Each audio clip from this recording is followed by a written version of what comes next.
84, section 64. Says the Kuzari. Remember, the rabbi tells him, what we just finished off last week. Well, just because Aristotle or the Greek philosophers are not part of a divine wisdom, you don't believe their logic? To which you pointed out last week, belief and logic are two very different things. And it's a funny question ready to ask. We don't believe Aristotle. Either you believe in Aristotle's logic, or you just believe in him regardless of his logic. You believe in him because he's a Greek philosopher. You believe somebody because he's a scientist, not because you've actually done the research yourself.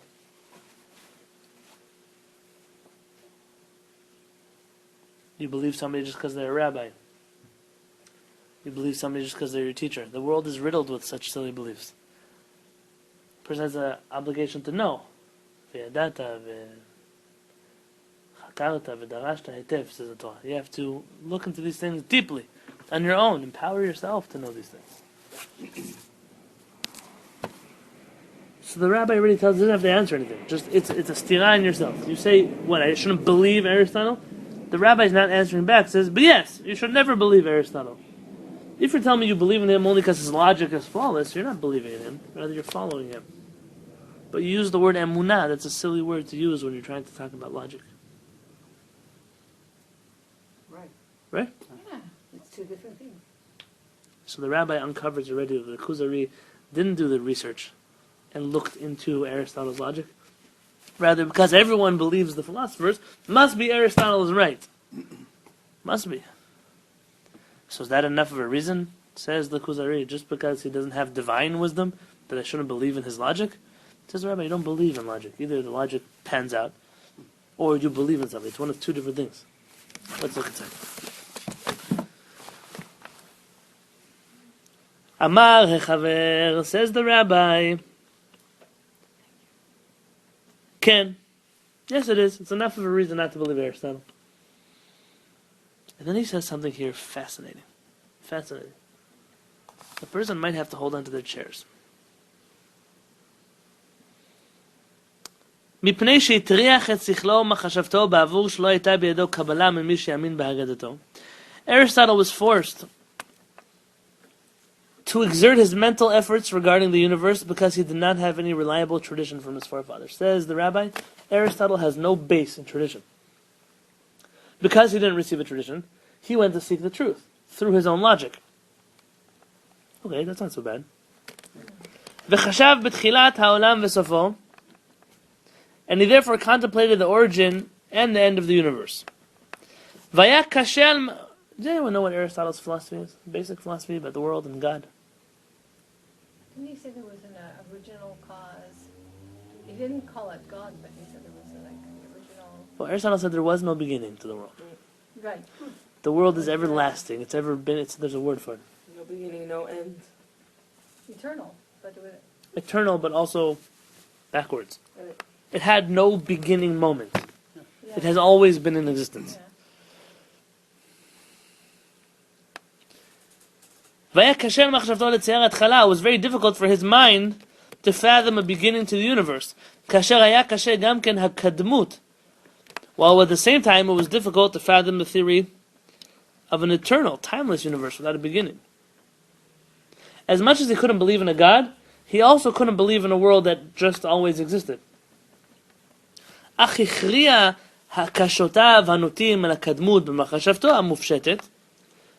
But eventually, using reason alone as his guide, he decided to subscribe to the theory of eternal existence. Through logic alone, not through any tradition. And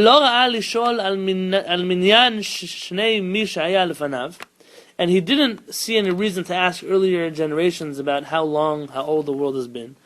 And for where people come from. So says the rabbi, Aristotle's flaw is that he's pure sechel. He's pure intellect. Logic. Logic can take you very far. Very far. Logic can also take you very low. Very low.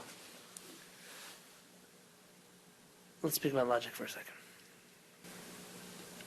It's limited to what facts you can uncover, and then maybe facts that you don't know anything about. That's true. Is logic flawless? No. What if you can prove it logically? You could prove things logically that are really not logical. I mean, you actually could.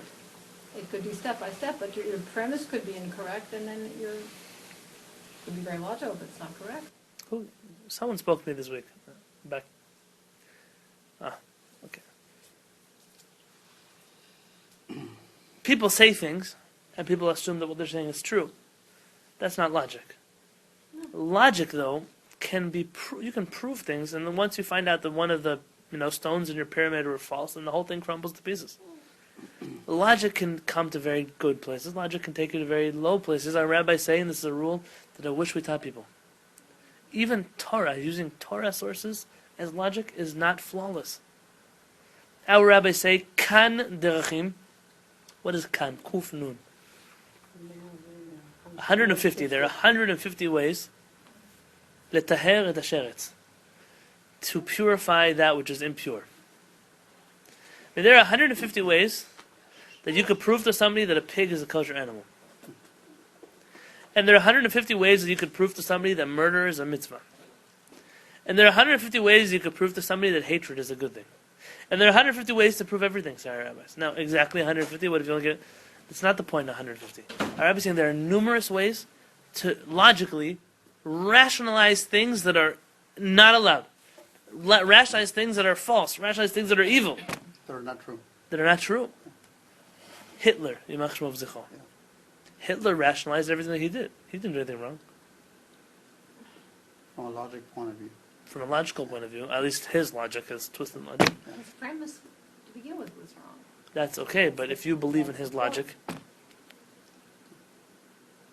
See, someone who has logic can come out to beautiful things if they have a guide. Yeah. If they have a guide. What if they don't have a guide? What if they don't have some tradition that says, this is wrong, objectively. Whether you like it or not, whether you think about it, this is wrong, or this is okay, whether you like it or not. That's called a tradition. That means that I have something that tells me X.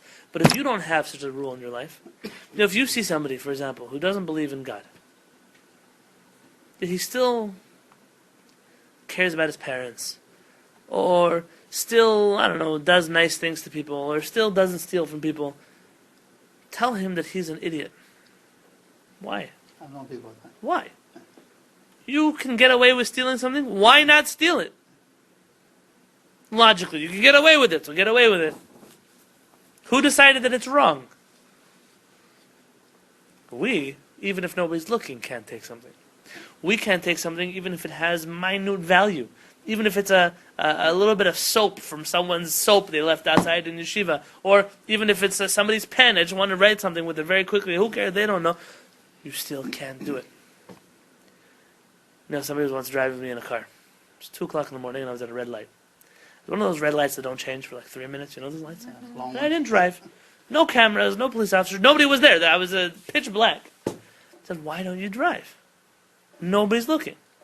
And you looked all ways. And nobody. It was like the middle of nowhere. Yeah. I said, it's not. You're not allowed to drive in a red light. Yeah, but who's going to catch you? I said, Hashem's going to catch me. Yeah. Hashem. It's not a mitzvah in the Torah not to drive in a red light. How come you say Hashem? Remember we had the discussion? Sure. I say Hashem to refer to someone. I would say Hashem Yitbarach in Hebrew. HaKadosh Baruch Hu I normally say in Hebrew, not Hashem. I don't ever say Hashem in Hebrew. Why do we say Baruch Hashem? I mean, people say it, but you said that you don't really have to say Hashem. You should say the real name. I didn't. That's not exactly what I said. I said most of the time you say Hashem's name. In the case where you refer to Hashem as Hashem, that's fine. But if you're saying a pasuk, oh, okay. Like, okay, gotcha. You can say Hashem. Like, Veidaber Hashem. Why do you have to say that? Okay. Hashem, meaning, when you use it just to refer to, I'll tell you, I prefer Hashem to God. Yeah. God is way too Western for me, way too very Christian. Western. It's very like God. People have all kinds of images like Hercules, swords, I don't know, whatever it is, the pitchforks. I don't need that connotation. That's why I use Hashem. When I say God, a lot of times they're really thinking. Right. They're really thinking Jesus. Right. No, exactly. He's right, and therefore I refuse. When someone says, "Oh, we have the same God," we don't have the same God. We don't. I have a Hashem. You have a God. Not the same God. There are not three monotheistic religions that all believe in God. It's not true.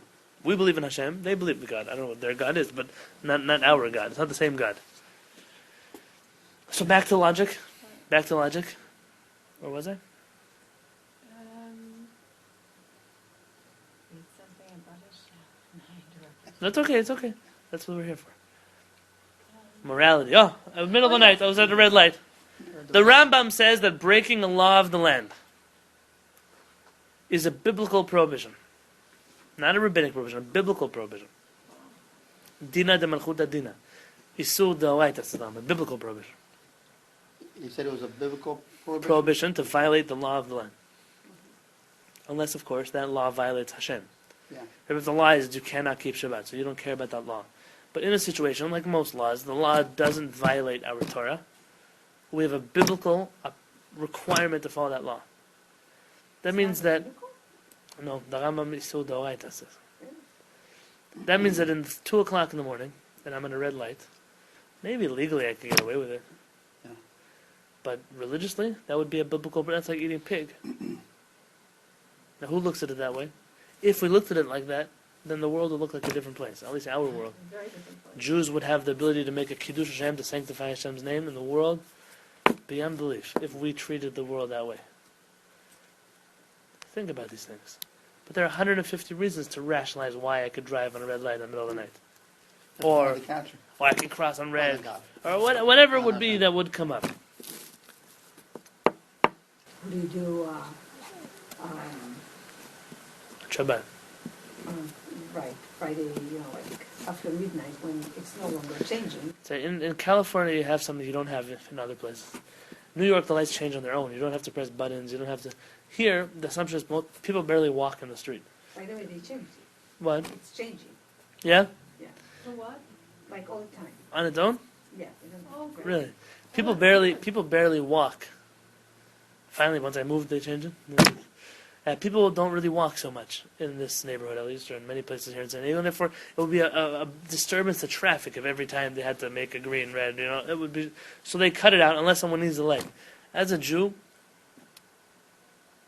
I once heard that if you did it in a safe fashion, for example, it's nighttime and there's nobody really driving, or it's green that way, and really this light would have been green had you pushed the button. A police officer would stop you, and he would explain it to him, and he would get it. Could be that it's not a biblical prohibition. Now, you never know if a police officer would get it. I don't know. I don't know what to tell you. I was never in the police forces, so I can't tell you. That's an interesting question. In Israel, it's not true. In Israel, the lights change on their own. So just wait. Wait. Even if it's Shabbat, wait. So back to our logic. Logic is very dangerous. And some people use their logic and got to very high places, and some people didn't. And this is exactly the next thing Rabbi Yonatan Halevy is going to tell us. But I want to tell you this. When you hear Jewish thoughts, or halachot, right, and people have proofs, and they tell you this and that, that doesn't mean that they're right. There are some very convincing rabbinic proofs for things that we don't follow. Who cares that they're convincing? Halachot that come up. I could prove to you. Well, I'll give you a classic example. Gelatin. I brought in my book. Gelatin is kosher. Simple as that. Is it? Sure. What? Of course, it's in my book. Jell-O? You read my book? Yes, of course I read your book. No, gelatin. I know, yeah. Gelatin is kosher. Any Jones? Is that the same thing as Jello? It's Liquid in consistency? Jello. It's in Jello. Even if it comes from an animal? Specifically, if it comes even from a More pig. fine gelatin. Most gelatin today comes from dead animals, especially Yes. pigs. Pigs or cows. According to the Gemara, I think Shimon left his phone. No, who's?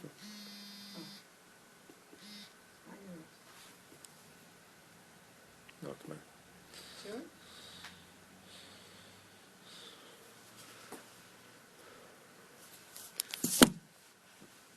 I saw the rabbis that say gelatin isn't kosher. They're all arguing against the Talmud, against the Rambam, against Shulchan Aruch. They come up with their own reasons. Because how could it be we need a pig? But what about the truth? I understand that you could bring me proofs on this rabbi and that rabbi. What about the truth? The truth says that once you take something, it changes form. It's not the same thing it was originally. So it's okay. And there's no prohibition of using things that come from non-kosher animals. You find in the Talmud our rabbis did such a thing. Sfaradim have this whole thing about not eating fish and milk together. It's a mistake. Maran made a Maran. You know, you're not supposed to have fish and meat together. So in that same place in the Beit Yosef, Maran writes, you can't have fish and meat together, and you can't have fish and milk together. Really? You wrote that? But in the Shulchan Aruch, he doesn't say that. He just says fish and meat. Bet Yosef, Bet Yosef. Beit Yosef is the precursor to the Shulchan Aruch. And the Ramah, Rabbi Moshe says, Rabbi Yosef Karo didn't write this. Someone put it in by mistake. He was writing meat, and he wrote also milk, and it's a mistake. And the proof of that it's a mistake is he doesn't bring in the halakha in the Shulchan Aruch. And the proof that it's a mistake is that all the rabbis in the Talmud ate dairy with their fish. There's such story. They're eating fish with milk. And more than that, Maran himself brings down situations where people are eating fish with milk. So must be it's incorrect. So I know the Sfaradim. The Sfaradim, we have like 500 rabbis who say you're not allowed to have fish and milk together. Maran wrote it, he wrote it, we follow everything Maran says. But what about the truth? They have proofs. They have proofs that really there are places where Maran writes something here, but he doesn't repeat it over there because he knows that you know it wrong. Fine, but why all these thumb twists? There are things that are just simple. You don't have to, just because you can prove it logically doesn't mean it's correct. That's what I'm trying to tell you. And there are many halachot that people follow. It's ridiculous to do such a thing. Why can't you eat meat and fish together? I don't do it, but why can't you eat it? No, I'm not sure that you can't do it today. I'm thinking of putting it in this next book of mine. The Mishnah Berurah says you're allowed to. Chafetz Chaim says you're allowed to. But if you tell somebody Chafetz Chaim says you're allowed to, they'd kill you. It's such a strong... Because it was dangerous. It used to be that it's not a minhag. It was halakha. Shulchan Aruch says, Siman Kuf Ayin Gimel. Maran writes that a person has 173. Maran says that a person not allowed to have fish and meat together because people used to die from it. It used to cause tzarat, some kind of skin Kind of disease. delicate, it can go bad. Well, it said it was a skin disease that would happen when a person specifically combined fish and meat together. And people used to drop dead from that. A rabbi say, Chamira sakanta misura. Danger is worse than a prohibition, so you have to stay away from this also, just like anything else is not healthy. Yeah, but in the old days, how could they prove that this was the cause? So, the poskim say, there was a teva back then that people, you find certain things like people died from it. Today they don't. The Rambam says there's nothing worse to the human body than fruits of the tree. What? In the Rambam's days, it could be that there were fruits that were poisonous. People were eating things in trees. So what? That doesn't mean that today I can't have an apple. You understand? Just because the Rambam said doesn't mean that it translates over all the time flawlessly here. So same thing with there. Today people don't drop dead from it. So some rabbis say, listen, it could be that it's something Kabbalistic, could be this, could be that.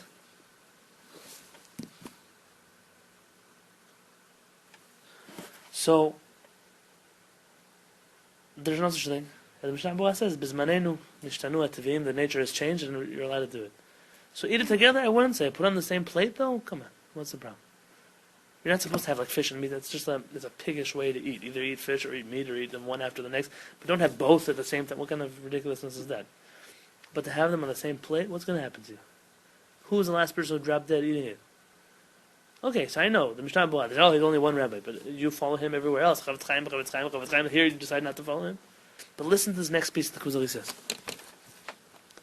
Incredible what he's going to say. V'ilu haya ha-filosof.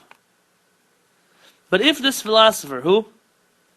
Aristotle, would be living be'umah she'inchal mekubalot u'mefursamot she'ino yichol lidchot otam, had Aristotle been part of the nation that inherited a tradition of wisdom about creation, which was so thoroughly accepted and deeply embedded, haya mitasek behakashotav u'moftav le'achzik ha'chidush im kosher. He would have exerted his efforts towards strengthening belief in creation of the universe, despite the philosophical difficulties. How do you know? Instead of strengthening his theory of eternal existence, which is even harder to accept than the fact that the world had a beginning point. Yeah. Even scientists don't agree the world was forever. They agree that there was some kind of Big Bang. Meaning, Aristotle has already been considered sketchy. So, if he's already going on something shaky, so had Aristotle been born to the Jewish people, he would have been a philosopher that proved creation. What is Rabbi Yonatan Halevy saying here? In other words, where you come from, You need to have some sort of Influence it. tradition. Very much influences what it is that you decide, where it is that you go. Even the ideas that you believe, that you think are just pure logic, are influenced by where you came from. Yeah, it's like part of, it's ingrained. Right? It's part of who you are. Yeah. Even if you think otherwise, it's still part of who you are. And said if had Aristotle been born into the Jewish people, he would have been a brilliant Jewish philosopher. Yeah. Who would have proved Hashem, because he only didn't go with creation because he didn't have a reason to choose between creation versus eternal existence. But had he had a reason to choose, he would have chose. They're just both as complicated. He would have chosen creation and proved it. And from here we learn something very special. Some want to say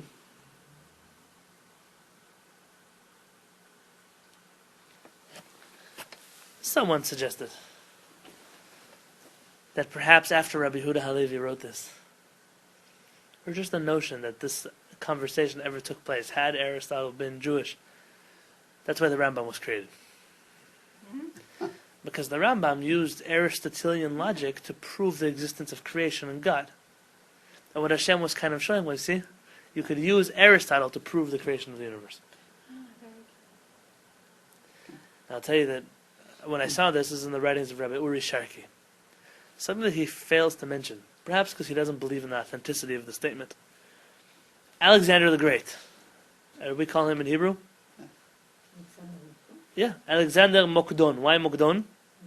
He was from Macedonia, Macedonia. which only Americans call Macedonia. In Macedonia, they call it Macedonia. That's the why we made it a C, I don't know, but that's my friend is the chief rabbi of Macedonia, Rabbi Avi Kozma. Maybe God willing, he'll come visit us once. You know the famous story, Alexander the Great, he met the high priest, the Kohen Gadol. The Jewish people started naming their children Alexander in memory of Alexander. He had some strange connection to the Jewish people. There's a Kabbalistic book called the Me'am Lo'ez. Me'am Lo'ez, I think Rabbi Aryeh Kaplan translated it into English, called the Torah Anthology or something like that. Yes. This book is a Kabbalistic commentary on the Chumash. It's like 20 volumes, I don't know, it's a big set. The first part was written by Rabbi Yaakov Kuli, who was a huge Sephardic Kabbalist. And the second part was written by one of his students as if he was his rabbi, meaning in the spirit of my rabbi's teachings. Rabbi Yaakov Kuli writes in there that he has a letter from Alexander the Great. Written by hundreds and hundreds of years ago. And he quotes the letter in Hebrew that he won in war, in battle, because Aristotle, towards the end of his life, called him into his study and said, I reject everything that I taught, and I believe in the unification of God's name. And Aristotle, through pure logic, learned how to be miyached Shem Hashem, to unify the name of Hashem, which in Kabbalah is a big deal. And Aristotle taught Alexander the Great the secret of unifying God's name, and then he passed away, before he was able to write it down.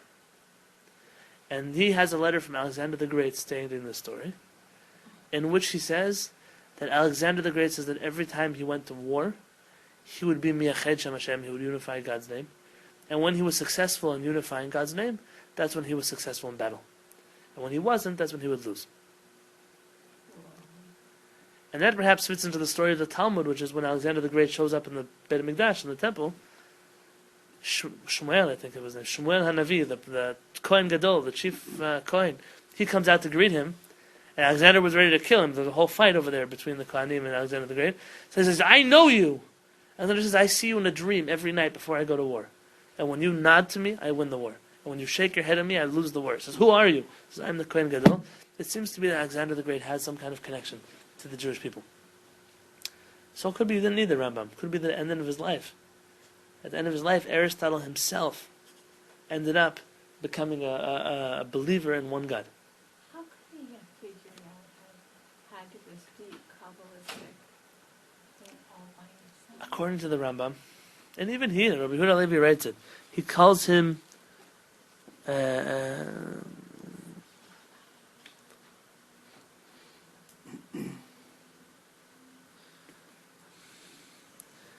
Machashavto hamufshetet. Is that a good thing or a bad thing? Mufshat, does that mean like simple, or does that mean very high? I don't know what it means. I don't know what the original Arabic is. But it seems to be that our rabbis considered Aristotle to be a very special mind. Like a one-of-a-kind mind. The Rambam almost considered himself a student of Aristotle.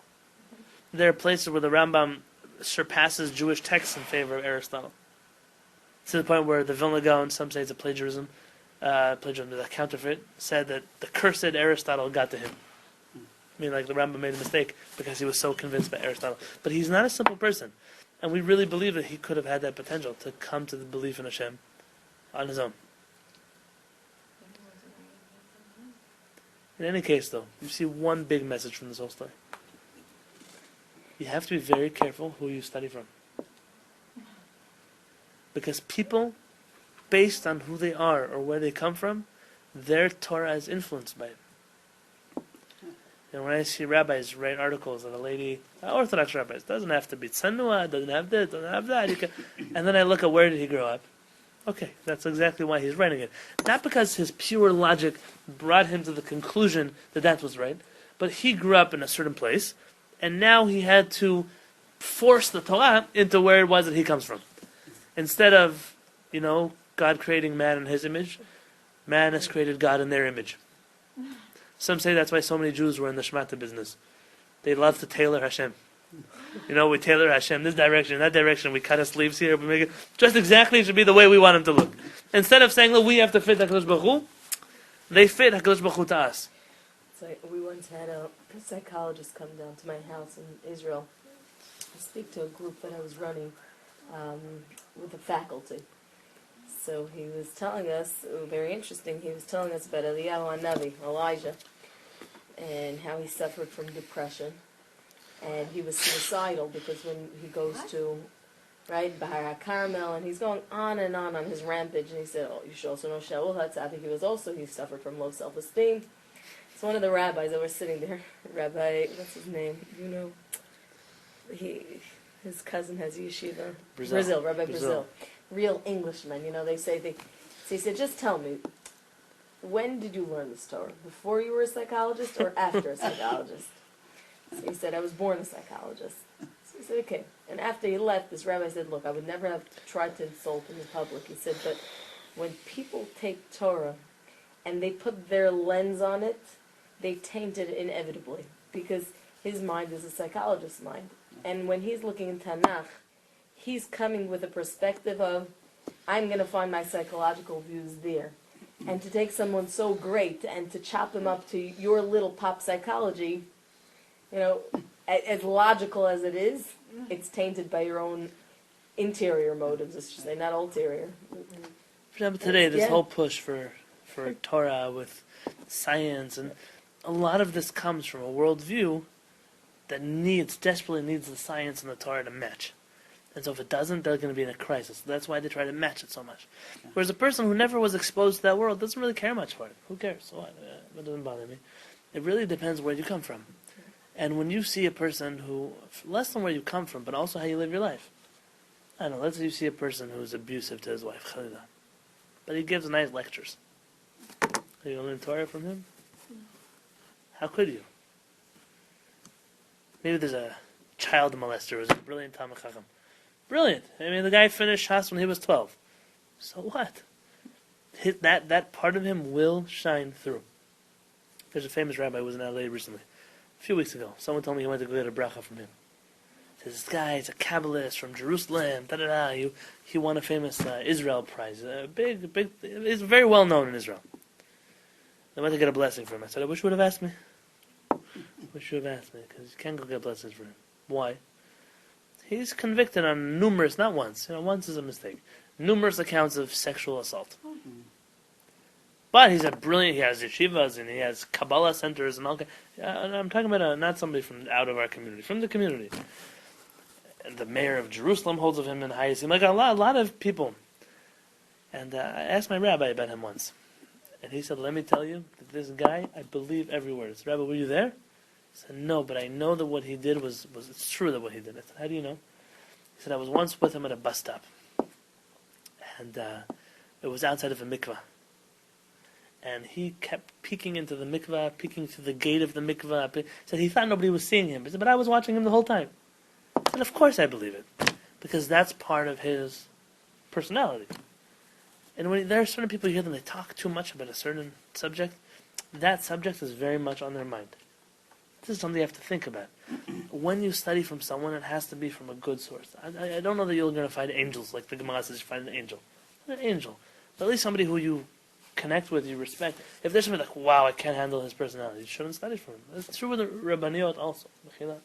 Sometimes I see a Rabbaniot, they come and they, take your face and stick it in the middle of the dough of a cake and pray to God and go like this. And come on, that stuff comes from somewhere. Then you find out that before she was religious, she was a tarot card reader. Okay, so now she became Jewish and she does it in a different way. Fine, I'm not against it, but you should know. You can't. Yes, you are. I am against it. Don't learn from such people. There are so many good, clean sources to drink from. So many holy places to come from. And that's why sometimes I say to people, study books that weren't written in the last 500 years. They say that's ridiculous. You're going to cut out 500 years of Judaism? It's a good 500 years to cut out. I'll tell you why. I'll tell you why. Because in the last 500 years, Jewish communities have split up into all kinds of groups. 500 years ago, pretty much most of us were on the same page. You had a little bit Sfaradim and Ashkenazim, but even then the Sfaradim were not so Sephardic and Ashkenazim were not so Ashkenazi. Yeah? And so there was a lot of meshing going on.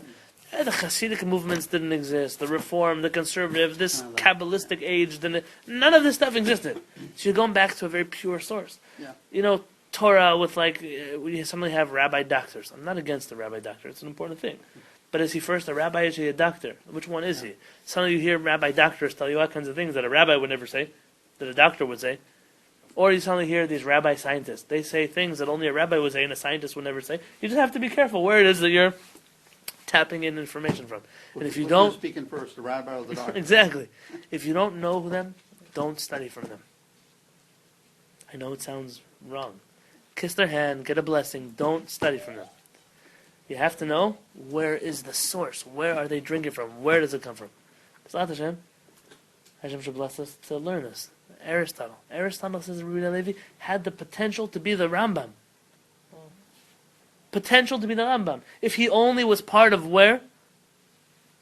Of the Jewish people, where he would have had divine wisdom that would have pushed him a little bit, guided him a little bit. Yeah. What happens if you don't have divine wisdom?